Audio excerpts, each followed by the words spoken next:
नमस्ते।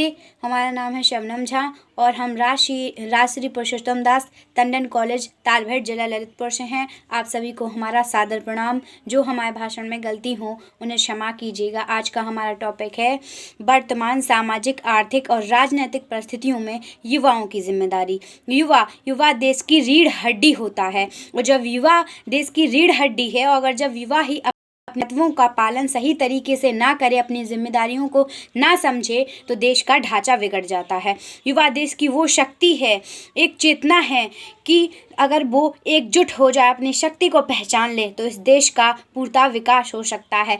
हम कहते हैं हमारा देश पूर्णतः विकसित हो चुका है। आप देखिए, पिछड़े वर्गों में देखिए, आदिवासी लोगों को देखिए।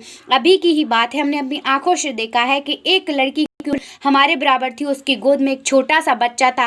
न ही उसके तन पर पहनने के लिए कपड़े थे और न ही उसके पास खाने के लिए भोजन था और न ही सर पर छत थी।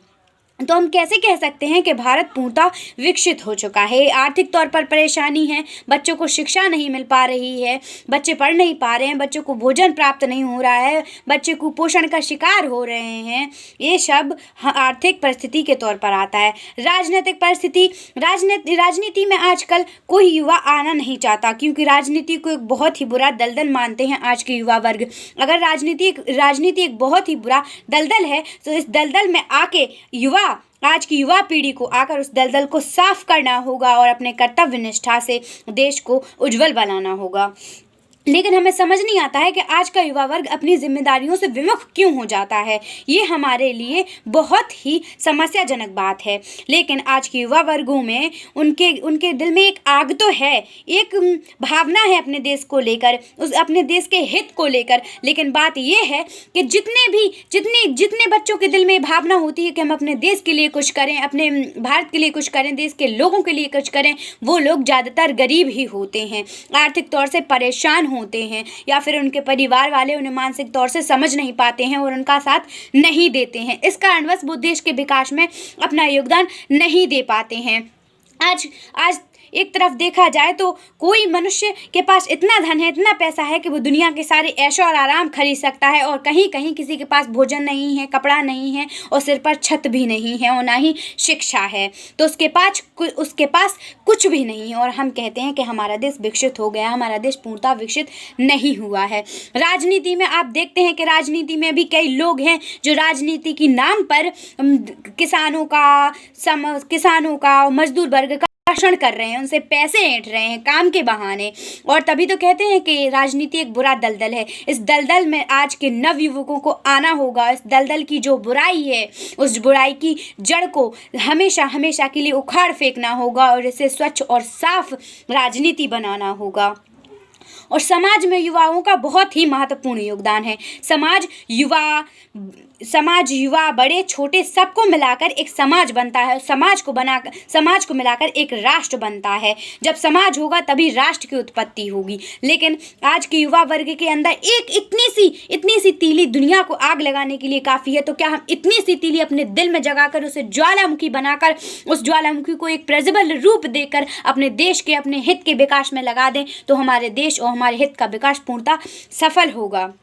हमारे देश में आर्थिक तौर पर, सामाजिक तौर पर हर परेशानी जड़ से खत्म हो चुकी होगी। हम यही कहना चाहते हैं, क्योंकि स्वामी विवेकानंद जी ने और एक बहुत ही महान इतिहास रचा। उन्होंने हर एक निर्णायक के रूप में अपनी भूमिका को बाकायदा निभाया है। अपने युवा होने का हर एक फर्ज उन्होंने निभाया है, क्योंकि जिस भारत में हम रहते हैं, जिस भारत में हमें जन्म मिला है, उस भारत में रहना और खाना और पीना यही काफ़ी नहीं है। इस भारत ने हमें जन्म दिया है, तो इस भारत भूमि के लिए, भारतवर्ष के लिए, भारत के समाज के लिए, भारत के हित के लिए हमें अपनी जिम्मेदारियों को समझना होगा, अपनी जिम्मेदारियों का पूरी शुद्धता से पालन करना होगा। तभी हमारे देश का विकास पूर्णतः विकसित होगा।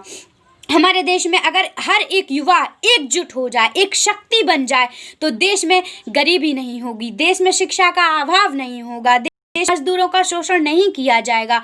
देश हमेशा के लिए स्वतंत्र और अपने खुले विचार के साथ आपके हमारे सामने एक विकसित और एक विकसित और सफलता के तौर पर आप और हमारे सामने खड़ा होगा और आने वाले समय में हमारा आज का युवा वर्ग मजबूती से आने वाली परेशानियों से लड़ने के लिए सज्ज होगा और तैयार होगा, जिसके लिए हमें फिर स्वामी विवेकानंद जी के शब्दों को स्मरण करना होगा और उनके स्मरण के शब्दों को अपने दिल में एक चेतना जगानी होगी। उस चेतना को ज्वालामुखी बनाना होगा। उस ज्वालामुखी के जरिए हमें देश के